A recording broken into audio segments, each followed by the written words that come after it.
Dear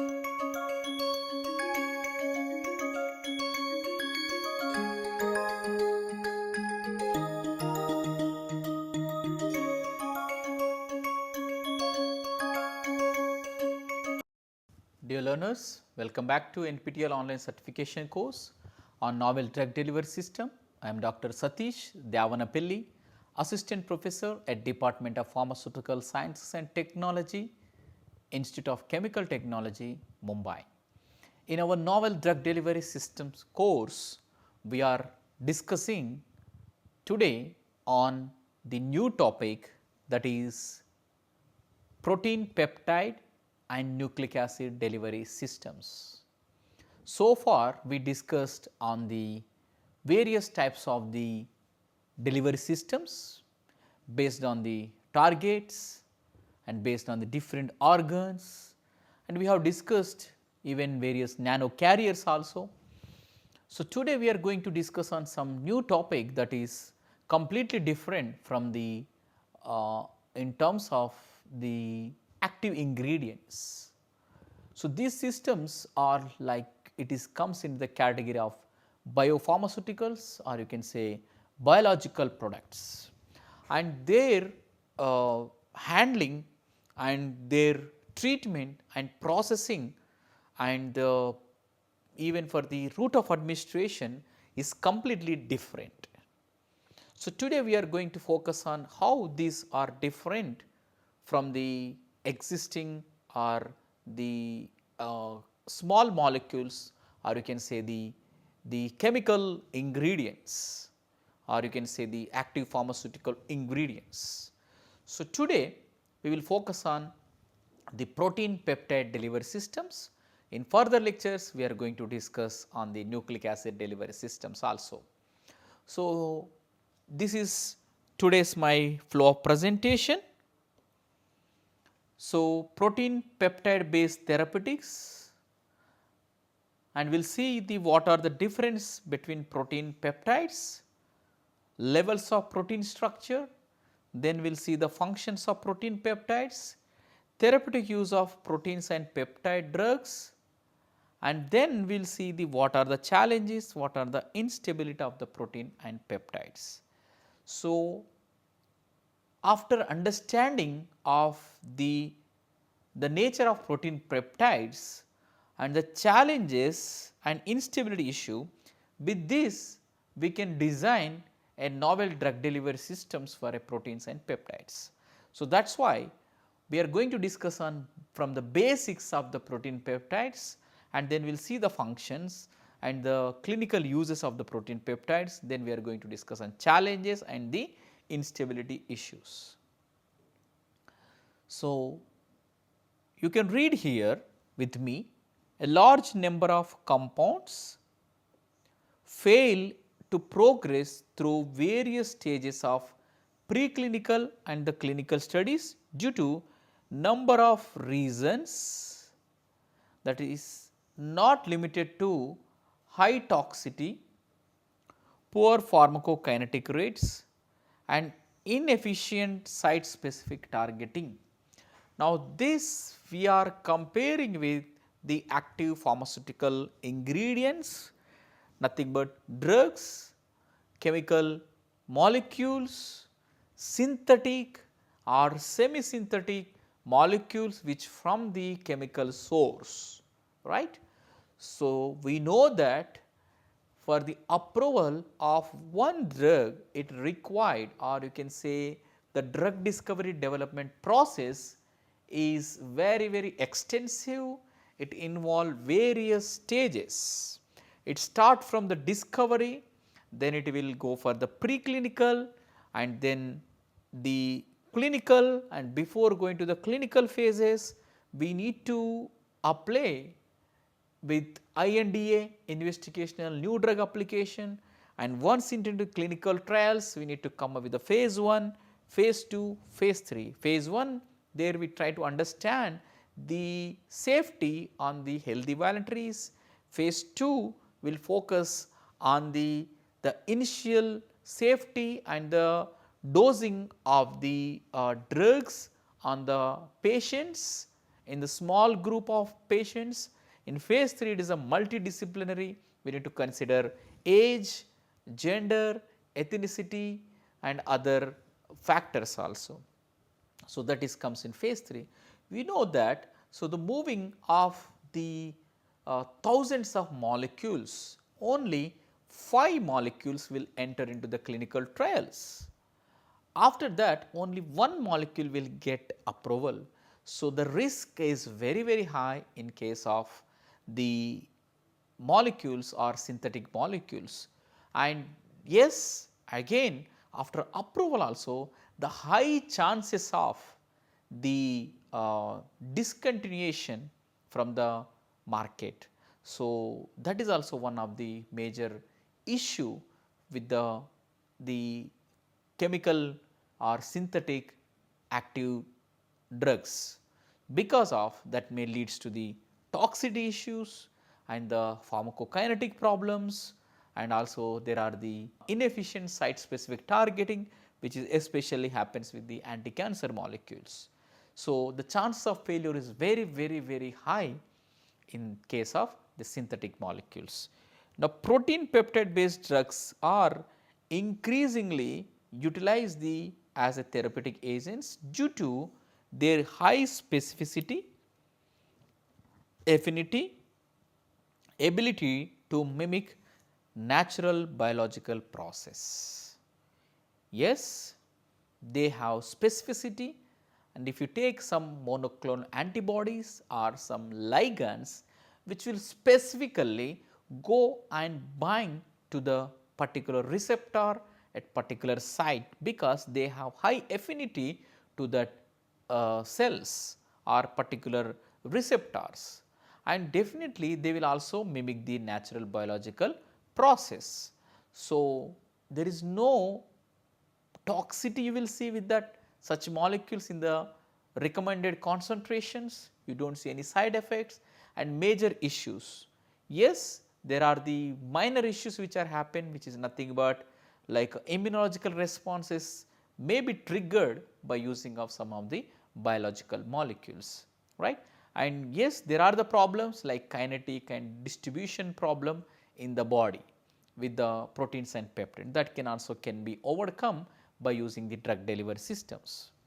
So, peptide based drug delivery systems have many advantages when compared with the synthetic systems, in that they have better biocompatibility and biochemical, biophysical properties and lack of toxicity, because these are biological molecules. Take simple insulin or any type of hormones which are developed by the other sources.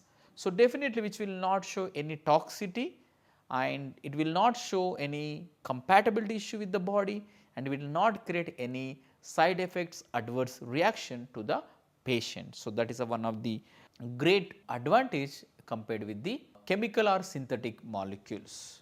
We know that the definition it says that all drugs are toxic, right. So, whereas biological molecules have, they do not have any toxicity in the given concentrations. Now, here we are going to see what are the difference. So, before understanding of protein peptide therapeutics, we should know that, so differences between small molecule drugs and the biological products. Now, you can see here the small molecules comes in the low molecular weight, whereas biological products comes in the high molecular weight. As when you are going for oral application, we try to prefer like a 500 Dalton, that is for the oral application, that is one of the cutoff for the small molecules as per the rule of Lipinski, right. So, here now you can see, here is the one drug, that is a paracetamol. You can see the size 151 Dalton, right. So, it is used for the treatment of the it works as antipyretic as well as anti-inflammatory. Whereas, this molecule you can see almetuzumab, this used for the chronic myeloid leukemia CML, that is for cancer. Now, you can see the molecular weight 1,50,000 Dalton, the very huge compared with the small molecules, right. And this case will face lot of problem with the permeation as well as into the activity in the body. Okay. Usually organic or chemical synthesis can be helpful for the production of the small molecules, whereas or you can say the drugs, whereas in the biological products made with or from live cells or from the organisms. So, inherent contamination is the one of the major risk with the monoclonal antibodies or some biological products. Few critical process steps, many critical process steps, because you need to design, then you have to process, and you need to synthesize, and after that you need to separate out, and you need to get the purification. We need to involve lot of unit operations in case of the process of the biological products, and it is costly techniques. We need to involve lot of unit operation and downstreaming, upstreaming techniques which are required for the production of the biological products. And also the storage also one of the critical in case of biological product. You need to keep the product in the required storage conditions, preferably in the freezing condition, or some cases we go for the refrigerator conditions. Okay. And yes, these are well characterized, less easily characterized. So, we need to understand lot of changes are happening from the processing, even for the production, and then for the separation, and then during the purification, and after the storage also we need to characterize the material. And yes, it is a known structure. Structure may not be completely defined or known. Okay. So, that we need to figure out by using of the various softwares. Homogeneous drug substance possible, these are the heterogeneous, maybe that may include variants. When you change different species or the organisms or living cells, and the yield as well as the percentage also will vary. Usually not immunogenic, but this is one of the limitation that may induce the immunogenicity. So, these protein peptide agents used to treat wide range of diseases including diabetes and cardiovascular diseases and the cancers and the infectious diseases. So, these are the peptides can also act as a hormones, growth factors, neurotransmitters, ion channel ligands, which will help to modulate the various biological pathways which are involved in the various types of the diseases which we already discussed here. So, in next slides we are going to see on the therapeutic uses of the all type of proteins and peptide. Now, this is very important for even various types of the like entrance exam, competitive exam, this will be very helpful, right. So, the difference between proteins and peptides, both are chains of amino acids linked to peptide bonds. Now, here we are seeing the difference between proteins and the peptides. We know that see peptides are the collection of the amino acids, right. Peptides comes from the amino acids, right. So, peptides, the less than 50 amino acids and less than 5000 Dalton, which is called as the peptides, and the proteins greater than 50 amino acids and the molecular weight is greater than 5000 Daltons.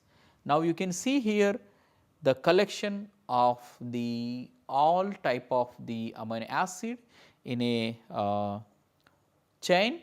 So, that is called as peptides, and the proteins, and with the help of peptide bonds which will form the proteins. Now, you can see the difference here also. It is a linear structure and this is the cross linked structures in case of protein. Protein peptides have complex structures and they have high specificity to the for the targeting. Now, here also you can see the what are the differences which are involved in case of the proteins and peptides. A polypeptide is a long unbranched chain made out of amino acids. Now, you can see there is no branches in case of peptide. A protein is a complex structure made out of a large number of amino acids which is formed from the peptide bonds. Now, internally one amino acid with another amino acid will form a polypeptide bond that leads to the proteins, and here this is formed from the amino acids. So, the multiple polypeptides leads to the proteins. Molecular weight is very less, that already we have seen, below 5000 Daltons, and it is greater than 5000 Daltons, it may go lakhs. So, molecular weight is lower than that of the polypeptides, this is higher.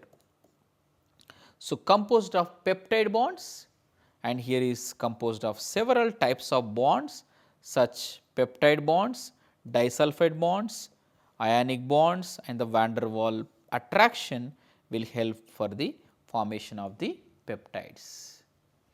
Now, here we are going to discuss on the levels of protein structure. This all we may studied in the our biological subjects, still just for understanding. So, it contain primary structure and the secondary structure, tertiary and the quaternary structure. So, primary structure you can see the amino acids and the peptide bonds, it is a linear sequence of amino acids linked by the peptide bonds, whereas secondary structure it contains alpha helices, beta sheets which are regular, the folding patterns will absorb in case of secondary structures which are stabilized by the hydrogen bonds. Now, coming to the tertiary, they have the 3D shape of single polypeptides which is formed by the hydrophobic ionic disulfide bonds, and the quaternary assembly of multiple polypeptide leads to the functional proteins, that is the quaternary structure. So, all these structures are very important for its activity and its for the functions. Now, here you can see the functions of proteins and peptide. Now, here you can see various types, okay, and you can see here proteins can work as enzymes, it can work as a transport, it can also help for the protection and also as a hormone. Insulin is the best example. It can also help in the contraction of the muscles, it also works as a receptors and also it help in the structure. So, it has a n number of functions in the body. We are going to discuss on the therapeutic use of proteins and peptides. We know that the insulin is the most commonly used hormonal product, and that will help in the. So, we know that the insulin will use it for the treatment of high blood sugar levels. So, this insulin will control the blood sugar levels in the body. So, if any patients have problem with the pancreas, so we can give the insulin in injection formats by the subcutaneous and other routes, and that will control the blood sugar level. And similarly, we have erythropoietin that will stimulate the RBC production, and the bradykinin again it comes into the category of protein peptides, it increases the blood circulation.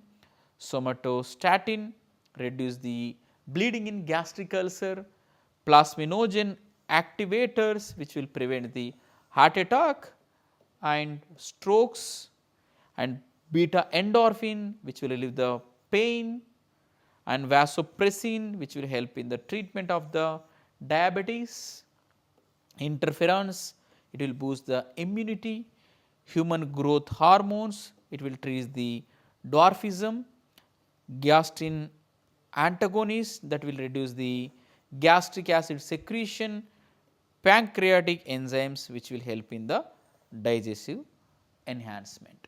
So, these are the various types of the therapeutic molecules which we have the uses. So, these are all products are available in the market with the different brand names. So, in our upcoming class we are going to discuss on that. So, what are the challenges in the protein and peptide drug delivery? So, before developing of any formulation, we need to understand the nature of your active molecule as well as the physiology of the target system. With that we can easily make the required formulations. So, here the first problem is low bioavailability, as we discussed, because of the low bioavailability comes because of the large molecular size.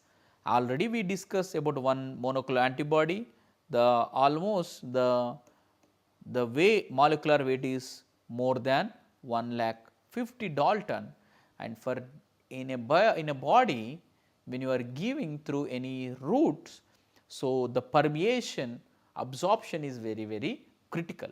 So, second point is hydrophilic in nature, right. Again the permeation is one of the problem. So, penetration as well as permeation is one of the major issue for all type of the biological products. So, that is why it comes because of the poor diffusion through biological membranes. So, yes, so to address this challenge, so scientists have developed various delivery systems and they converted into conventional route of deliveries to other routes of delivery system like pulmonary, nasal delivery system and inhalation systems. So, that will help for the improvement or increase in the bioavailability of the formulations. Structural instability because of the temperature, pH, pressure and also mechanical stress, even the ions, presence of the ions that will undergo the instability of the proteins. So, that mechanism is also known as denaturation, nothing but that will disturb the secondary, tertiary, quaternary structure of protein, and whereas primary structure will be intact, which will not affected by the temperature, pH and pressure and mechanical stress. So, what happens under this instability? So, the normal protein will convert into the denatured protein that leads to the loss of biological activity of the proteins. There are the conditions. So, again renaturation will also happen with some type of proteins, not all type of the proteins and peptides. Okay. So, that we need to consider, that leads to the aggregation and the loss of activity because of the instability issue. And the third one is the immunogenicity, this already we have discussed, and because from non-human sources and that will induce the immune response, we need to understand what are the issues related to the immune response of that particular molecule. And there are other factors which will also involved for the immunogenicity: molecular weight, complexity, formulation, route and dose, genetics and also immune status of the patient, that is very important. Enzymatic degradation is one of the major problem when you are taking through oral route and as well as intravenous or in the injections. So, we need to focus on the target site. So, we need to consider the these enzymes which will induce the degradation of your molecules. So, we need to come up with the novel strategies that will control the enzymatic degradation. With that we can provide long acting protein and peptide delivery systems with different delivery strategies as well as different routes of administration. So, loss of activity or immune reactions may occur after the degradation, that we need to consider. So, and instabilities. So, as we discuss continuing the instability also one of the major problem which may happens with the different mechanisms. So, just we will highlight few points here. The first one is physical instability, that is denaturation, unfolding unfolding or disruption of the protein's native structure. With that we lost the activity. And the second one is in the physical instability, adsorption, binding of proteins to the surface. So, that is also induces to the instability. Aggregation is one of the major problem, the formation of the protein clusters. So, you will see the aggregates in the formulation. Precipitation, so the formation of insoluble protein aggregates. So, these are 4 physical instability issues which you may see in the instability of the proteins. And the chemical factors, that is the racemization, conversion of L amino acid to D amino acid or vice versa, D amino acid to L. With this also you will lose the activity and the functions of the amino acids or proteins and peptides. Beta elimination, that is the removal of the beta carbon from amino acid. So, that is also one of the chemical instability issue. Proteolysis, this may happens with the enzymes, we need to take precautions for the proteolysis. Oxidation reduction is nothing but transfer of the electrons of the amino acid residues within the protein. So, in the oxidation and reduction we need to take precaution, we can provide with some antioxidants and the reducing agents where it required. Okay. So, that need to be considered. Deamidation is nothing but removal of amide group, especially from these 2 types of the amino acids. Okay. So, in your protein or peptide, if the asparagine and glutamine residues are available, the chance of deamidation is very high. So, to avoid this chemical instability, you need to provide the required alternative for the deamidation. We need to protect the amide group by modifying or by conjugating with the required molecules. Disulfide exchange, because protein peptides contain disulfide bonds, the rearrangement of or formation or breakage of disulfide bonds within the proteins and peptide that we need to consider. So, far we have discussed on the various information on the protein peptide therapeutics. We have discussed what are the protein peptide therapeutic molecules, then we have seen the difference between small molecules or you can say synthetic or chemically produced drugs or you can say active pharmaceutical ingredients and the biological products. And then we have seen the difference between protein and peptide, and also we have seen the therapeutic uses of the protein peptides. Then we have seen the what are the challenges associated with the protein peptide product development, and then we have discussed the instability issues, and in that first we have discussed physical instabilities and second one is chemical instabilities. So far we have discussed on the proteins and peptide therapeutics, introduction to protein peptide therapeutics. In our upcoming classes we are going to discuss on what are the strategies or will help to overcome these challenges. We will see some drug delivery options and also with some routes of administration, how we can overcome all these challenges and instability issues. Thank you so much.